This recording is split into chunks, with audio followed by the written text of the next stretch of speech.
Hi, I'm Dom Griffin, and you're watching the Armchair Auteur. This is an ongoing video series I do where we talk about new movies, old movies, screenplay analysis, television series reviews, that sort of thing. So if you like movies and you like movie-adjacent popular culture, and you like to see somebody pick those things apart, you're in the right place and you should consider subscribing. Today, I'll be doing my level best to try to review Martin Scorsese's Killers of the Flower Moon, an ambitious and heavy and impressive feature that I'll have to see again at least once to fully reckon with.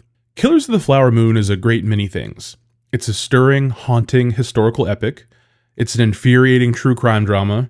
It's a sweeping deconstruction of the Western, and perhaps, most confoundingly, for better or for worse, it's a love story, albeit the most disturbing and tragic one I've seen in ages. Ever since Martin Scorsese made the rookie mistake of thinking a nuanced thought aloud about the Marvel Cinematic Universe, there's been a persistent contingent of individuals online content to reduce his storied career to little more than endless gangster movies aggrandizing toxic masculinity. And while Marty's other forays into crime fiction have left those of us who require their moral messages telegraphed in semaphore confused about Scorsese's aims, Killers of the Flower Moon feels like a picture designed to make plain the great crimes this country's white gentry have perpetuated upon its indigenous population. There's no cocaine-paced coolness, there's very little room to be swept up in the bravura pop art of it all.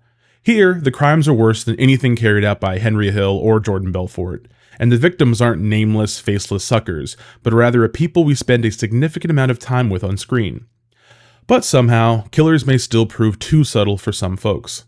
I'd imagine the same one's furious Chris Nolan didn't find time to show us as much literal torture porn from Nagasaki as the IMAX aspect ratio would allow. Originally, Killers of the Flower Moon, based on the nonfiction book of the same name, was to be a straightforward mystery, a prestige procedural about the dawn of the Federal Bureau of Investigation and the solving of a grotesque series of murders performed on the Osage people in the early 20th century. But somewhere along the way, Leonardo DiCaprio decided he didn't want to play Tom White, the crusading federal agent role that would later go to Jesse Plemons, causing him to drop out of Jordan Peele's Nope, making way for Stephen Yeun's amazing work as Jupe. Instead, he wanted to play Ernest Burkhart, the white husband of Molly, an Osage woman who has lost multiple family members to this ongoing spate of murders no one in Oklahoma seems to want to try to solve. Rather than create the same boilerplate cop flick any filmmaker could have made from the source material, where the identity of the men responsible for these deaths would be teased over a lengthy, twisty narrative, with a big third act reveal, Killers of the Flower Moon lets viewers know from the outset who was killing all these Osage,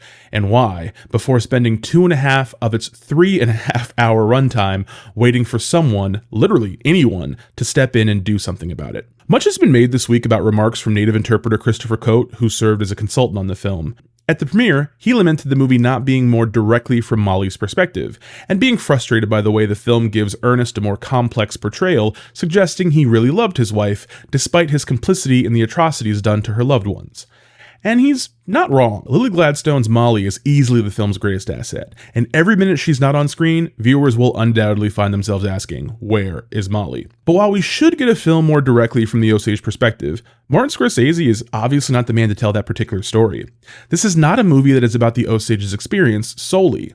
It is a movie about the history of this country, and more than maybe any other film I have ever seen, it dramatizes the horrors and the graft and the hatred at the heart of the American experiment in a way that is truly damning. It's a lot messier than most preachy, issues-based dramas that tend to come out at the end of the year around award season. It is frightening, surprising, strangely funny, and absolutely hypnotic. And as I said from the outset, it's a picture I'm still wrestling with. It's been a full week since I sat for 206 minutes in my second least favorite auditorium at Landmark's E Street Cinema in downtown Washington, D.C., and experienced a film I have been dying to see all year, and I still can't quite articulate exactly how it made me feel. I plan on seeing it again, for sure, on a bigger screen, a brighter one. But it's a film in my current state I have zero qualms recommending to literally anyone. I think even those who seem hell-bent on maintaining a willful ignorance about Martin Scorsese as a storyteller will find themselves surprised at the many myriad ways he subverts his own stylistic history on screen to best tell this complicated and often